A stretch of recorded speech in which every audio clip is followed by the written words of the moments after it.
foreigners in the room? Clap. Yes, sir. Where are you from, my man? You're from Southeast London.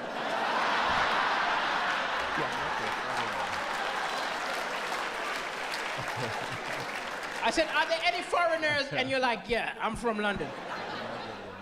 Were you just... So this is Daliso Chaponda. He is a comedian from Malawi, or Uganda or Malawi. I think Malawi. He's a comedian from Malawi. Great guy. All right, so let's go. But am I the only foreigner? Clap your hands, other foreigners in the room. Clap. Yes, sir. Where are you from, my man? I'm from Southeast London. You're from Southeast London.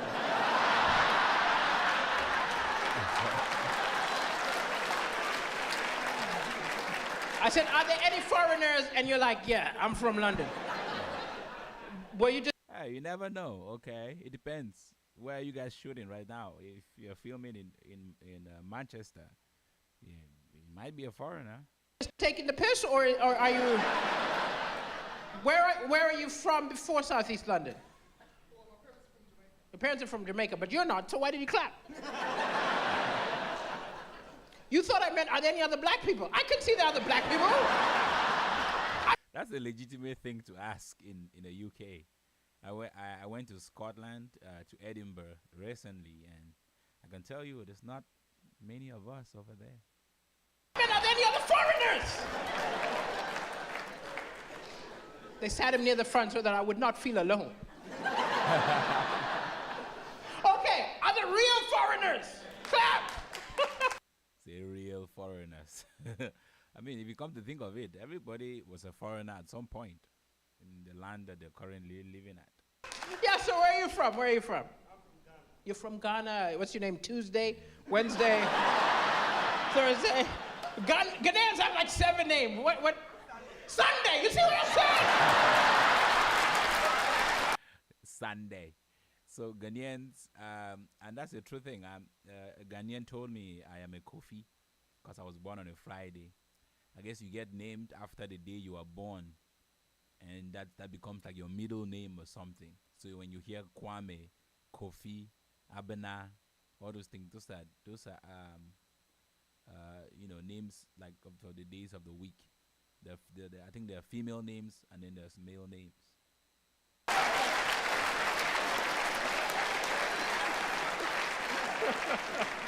At least they never forget.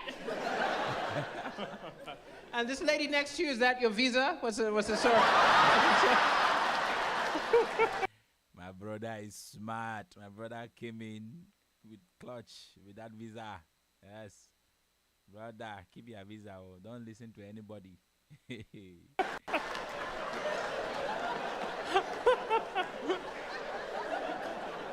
I'm looking for one just like it. Don't worry, I understand. I understand. Thank you for coming, Ghana. Thank you for coming. And then there were any other foreigners? Yes, where are you from?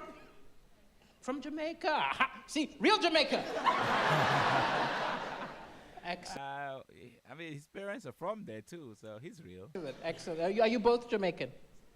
No, Jamaica and Nigeria. Oh, interesting. Ooh. Cool. That's an interesting combination. You know, Nigerians are loud. Jamaicans are also, moderately loud. Both can really, really party. I don't know how that would play out. I think you need one person to mellow the other person out. But okay. He got very defensive. Don't worry. No, you got to understand. I know why he was defensive, because you got to understand that Africans have to live with a lot of stereotypes. It's part of the problem, is that people read what they read about Africa and they think it defines the whole nation. Right. And so you get weird things like, I was going to do a gig in Kenya, and people said to me, oh, don't go to Kenya. There's Boko Haram there. They'll blow you up. I went there. Nobody blew me up. It was a beautiful country. It was lovely. Then I was going to South Africa. They were like, oh, don't go to South Africa. It's violent. I went there. It wasn't violent. I was fine. I guess there was violence. None of it affected me. I was happy. Came back. I was going to Nigeria. And somebody said, don't go to Nigeria. They're crooks. They'll rob you. I went there. They were crooks. They robbed me. I did not see that one coming. My Nigerians are not going to be happy about that one. That's funny. Some uncomfortable people saying, oh, is he offended? No, no, don't worry. It's like, they know. It's like Nigerians are the Scousers of Africa. The way you understand. It's a stereotype. We all just laugh at it. We all just laugh at it. It's all really true. Well, thank you so much for coming. Thank you so much for coming, all of you. But this is what I'm saying, is some people were upset because I'm African, because I'm Malawian. Now, do we know much about Malawi? No. Yeah, some of you do. You don't know much about Malawi? Okay, who doesn't know anything about Malawi? Okay, a few of you. Little country, tiny country, middle of Africa, very poor. Number one export, babies for Madonna. How many babies did Madonna adopt? How many African babies from Malawi? I want to know. I'm gonna Google it right now while we are looking at us. How many babies has Madonna adopted? Let's look it up. Just be patient. How many babies has Madonna adopted? I type really, really slow. Only 4. It says only 4. She only adopted 4. It's very difficult to base an economy on just Madonna. At least if we had Lady Gaga, Elton John, but it's just Madonna. Now, I've done a lot of jokes about the babies which she's adopted. She's adopted 4, and it leads some people to think I'm criticizing it. They'll say, oh, you don't think she should have adopted those babies? No! I think it's awesome, actually. Because not only did she adopt babies, she gave millions of pounds to Malawian orphanages. And yet, despite that, a lot of Malawians are a little bit ambivalent. Every time she tries to get a baby, she's had to do lots of paperwork, go through the court. And I'm like, what are you doing, Malawi? She could switch to Zimbabwe or Kenya. We need to make it as easy as possible for Madonna to adopt the babies. Isn't that crazy? Like, when you're going to adopt a baby that apparently the parents did not want. They make you go through all these hoops. You have to pretty much jump through all kinds of hoops. They're making it as difficult as possible. Almost like they want these children to stay orphans because they're receiving money to take care of these children, and they're putting some of this money in their pocket. Because if not, why would they not make it easy to adopt a child? I don't know. It's not a Malawian problem. It's everywhere. We need to start sending her catalogs. These are our cutest babies, Madonna. We need to develop an app. She can just scroll through all the babies. Whenever she likes one, swipe right. We can call it Kinder. Kinder. No, but adoption is an amazing thing. It's legitimately an amazing thing. I don't understand why sometimes people don't tell their children that they were adopted. Well, the parents want you to grow up, not feeling like your real parents, if you can even call them that, do not want you. So, especially if there are other children in the house.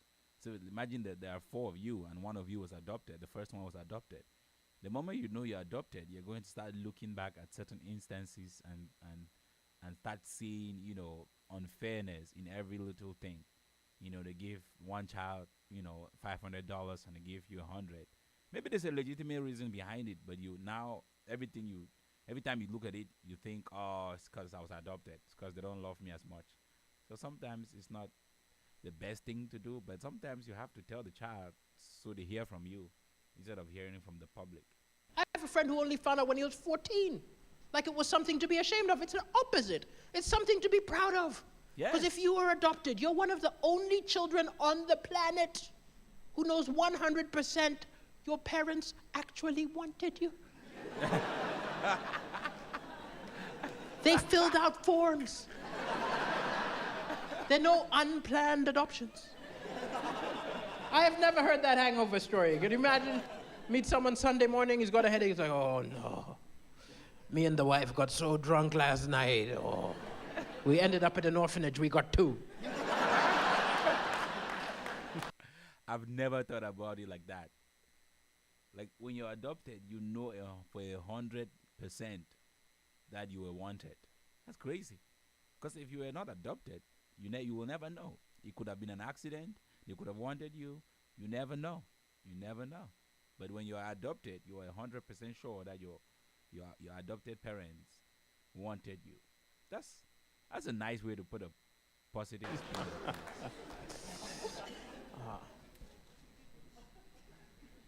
And I'm also aware that this could be my 15 minutes of fame. Because I It did a was. reality show, people got very excited about me, but a lot of people do a reality show, a few years later, you don't know what's up with them. This could be it. But I'm not going down without a fight.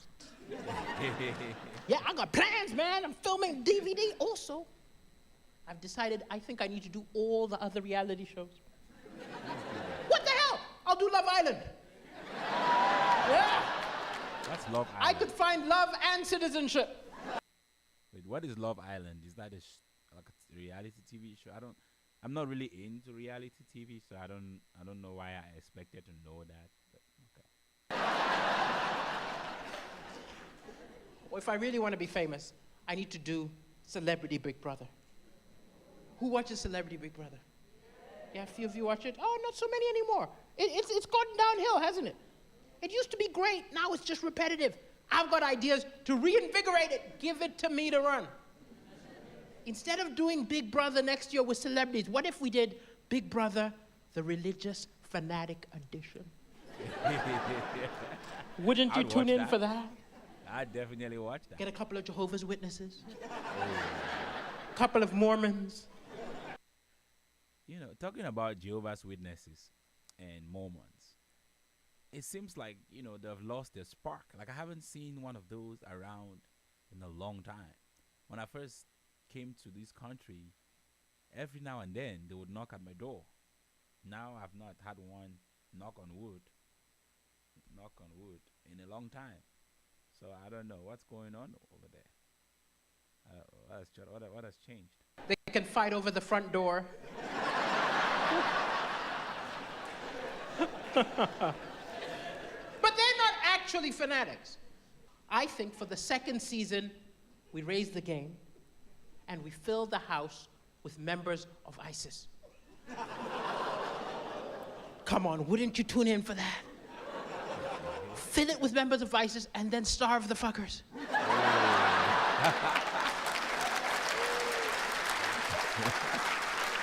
And every morning, all you give them is bacon and booze. See who the first is to break. Well, that got a fascinating reaction, because most of you laughed, a few of you weren't sure. I was not sure. That joke is only offensive to members of ISIS. Unless you're a member of ISIS, should be fine. I mean, people will get offended at anything. People get offended on behalf of other people. So maybe there are people in there that are getting offended on behalf of ISIS. Who knows? Nobody cares. ISIS was defeated. Right? Were they? I think so. I kid, but of Not course, sure. this was something which I discovered doing British Got Talent. Is I'd been a comedian in little comedy clubs in the UK for years. Little comedy clubs, 50 people, 60 people coming. And in the comedy clubs of the UK, anything goes. You can talk about anything. So I went from this to... Bro, that's the craziest thing that I found out when I came to America is a lot of people don't like appreciate the freedom that they have, the freedom of speech that they have. I've seen comedians or journalists say the worst things, the craziest things about their leaders, the presidents, the governors, and nobody gets fired, nobody goes to jail, nobody gets missing the next day. That's an insane amount of freedom of speech right there. And there are people in the world that don't have that freedom of speech, but we take it here for granted. Yeah, let's hear what he was going to say. doing primetime TV and discovered apparently I'm really controversial. I was like, really? I did that thing you should never do. I went online and I watched the YouTube videos, and then I looked down and I read the comments, and it's just people like insulting you and stuff like that and arguing. But most often people were saying, oh my God, he's so non-PC. He's so controversial. Can you believe the things the African said? Oh my God! How does he get away? Well, Africans do have well, actually, don't have a filter. A lot of us, we grew up being able to say exactly what we're thinking away from your parents. You cannot say that to your parents. Whatever you're thinking in front of your parents, swallow it. Swallow it. Sometimes even just thinking it will get you into trouble. Your father will look at you like, I know what you're thinking. You're thinking about disrespecting me. I can see you. Calm down. And they start whipping you for thinking about it. But otherwise, among friends, colleagues, whatever, we can tell you exactly how it is. Be like, hey, my brother, you're looking fat today. What's going on? Simple, straight. No, With no it. filters. He's so non-PC. He's so controversial. And I was like, really? I never thought of myself that way. I'm not like, Roy Chubby Black or something. I'm not. I'm not. I never saw myself as controversial. So I was like, these people, they don't know what controversial is. I ignored them. And then I did the semifinals of Britain's Got Talent, and then I started getting hate mail. Oh. And it was over one joke. Now, for those of you who didn't watch it, essentially, the situation was a lot like this. The crowd was like 90% white. And I was black. I mean, yeah, I'm still. He said I was black. Like you've changed, you've become something else. And you're a black person on stage, white audience. 200 years ago, this would have been an auction.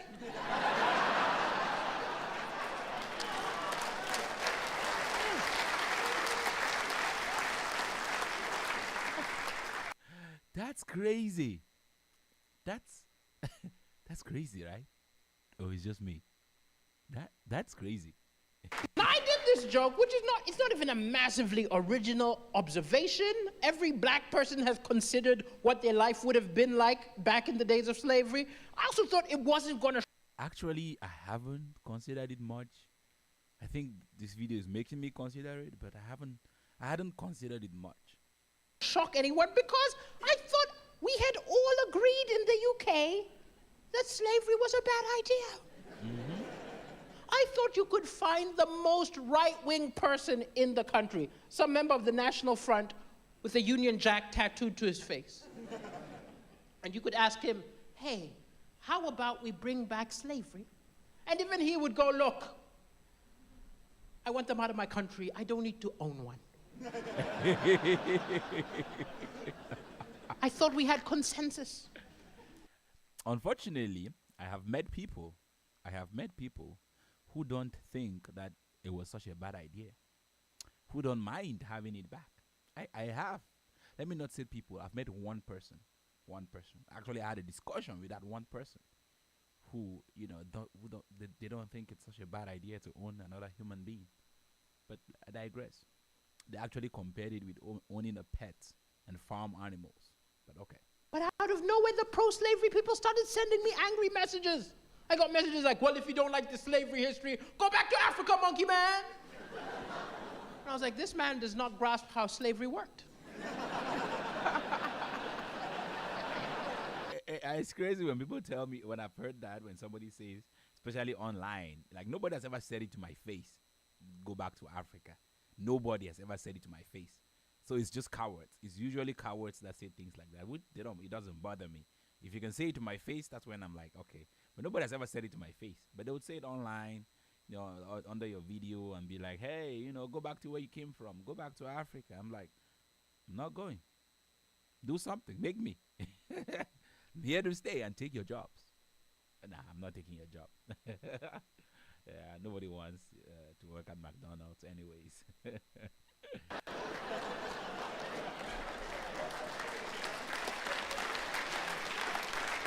Was not a go back kind of situation. I had another person approach me on the streets and said, oh, you should know there was slavery in Africa long before the Europeans came, so don't blame us. Huh? That is true. I checked on Wikipedia. It's true. And he was right. There were around 4,000 slaves in Africa before the Europeans came. They showed up and cranked it up to 60 million. They found a corner store turned into a Tesco. Superstore. But so, quick history about that. Yes, Africans used to own slaves. Tribes would conquer each other and take young men as slaves. There were people that were born into slavery. In fact, some people used to have marks put on them, brands, to show that they were born into a slave family. Yes, that happened. Now, slave torture was not really a thing because a lot of these slaves, did it willingly. They grew up with the mentality, "Oh, I'm a slave," and just did it, right? And so there was never a need to torture them because they were still in their land. They were never in shackles. They would still go out to the farms, work, come back. In fact, they relied on their masters for feeding and housing so much so that they would not dare escape because where are you gonna go? Like you grew up into that. So there was slavery, but it was a different kind of slavery, right? And when the African chiefs who were selling their own people to the white man, to the Europeans, the idea of slavery they had in their mind, they did not know what the European had in mind. They did not know how inhumane the European was going to be to these slaves, to the point of just dumping some of them out overboard and in the ocean. Not caring about, not considering them as a human being, pretty much. That's not how slavery works in Africa. And I still do blame my ancestors for selling their own people, but yeah, not in their defense, but I think in their ignorance, they did not know that that is how they were going to be treated. And the Europeans showed up with weapons and big ships and weapons and scared these chiefs, and these chiefs had no choice really, even though because they didn't sell it for any, like they sold it for mirrors and alcohol, like small things, right? So it was not really a fair trade too. It was just an intimidation. This message I got shocked me because I did not know you could get this angry at a stranger. Like maybe somebody who has, cheated on you, you can command this much rage. But no, somebody sent me a message, which I'm going to read you because I was stunned that somebody could get this angry at a stranger. Okay? Oh, yeah. So I got this on Facebook. Facebook personal message, and I didn't expect it because most of my Facebook at the time was people saying, "Good luck in the finals, good luck, we'll be rooting for you." Then suddenly I open, "Fuck you and your motherfucking father!" "Fuck you, asshole!" No hello. Yeah, at least start with the hello. Like, if you're gonna send me a message like that and hurt my feelings, at least say hello. He just went straight into the abuse. But I don't want to lose a potential fan. And I figure maybe he's been watching too much rap music. He thinks you got to talk to people by saying, "Yo, what's up, mofo, yo, yo." So I just said, "Thank you. You should put that to music. You'd make a good rapper." He didn't like that. He said, "Don't you ever fucking be here. We'll kill you, bitch ass mother. You're a small mother. I'll fuck you like a dumbass broke bitch." I said, "That does not rhyme at all." That's genuinely how sometimes I read hate messages. I read it for grammar. I read it for just looking at the overall sense that it makes, and I'm not really going into the feelings of it because you can't hurt my feelings. Can't hurt the feelings of somebody who has no feelings. But yeah, that was Daliso Chaponda. I should probably end this video here because this is my first live stream and I don't know what the hell I am doing. I have zero idea what I'm doing. But yeah, if you have watched till now, you might as well subscribe. You might as well click the like button, subscribe, share, do all the necessary things. I mean, if you watched till now, there's really no reason not to subscribe. But if you're not subscribing now, you're just hating, is what it is. But all right, bye.